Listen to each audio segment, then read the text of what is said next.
Let's look at replacing the coolant temp sensor on this Honda Odyssey with a 3.5 liter engine.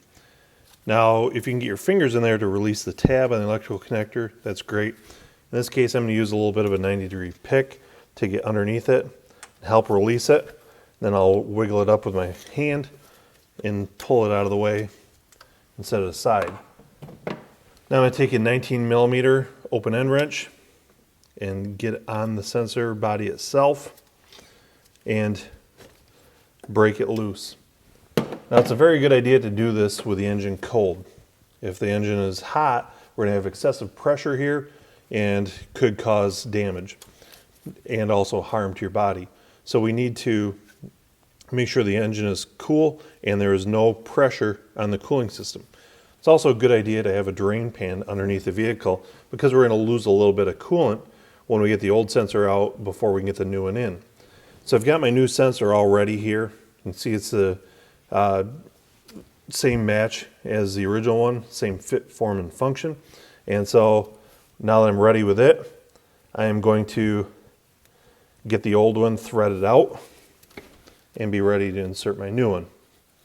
Once that's out, we don't want to lose too much coolant, so we will quickly thread in our new one here. Get it started by hand. Be very careful not to cross thread the unit and cause more damage.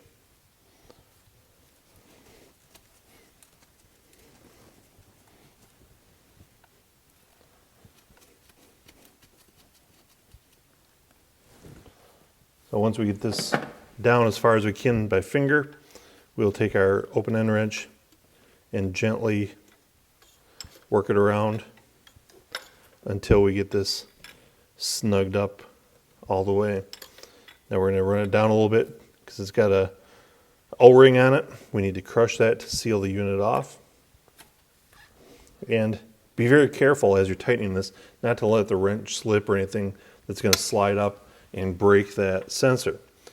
So once we've got the sensor installed properly, now we can take our electrical connector, make our connection, and our installation is complete. We still have to go back and double check the coolant level and clear any trouble codes that may have been set. We want to run the vehicle, make sure the thermostat opens and closes, and then double check our coolant once the vehicle has cooled down.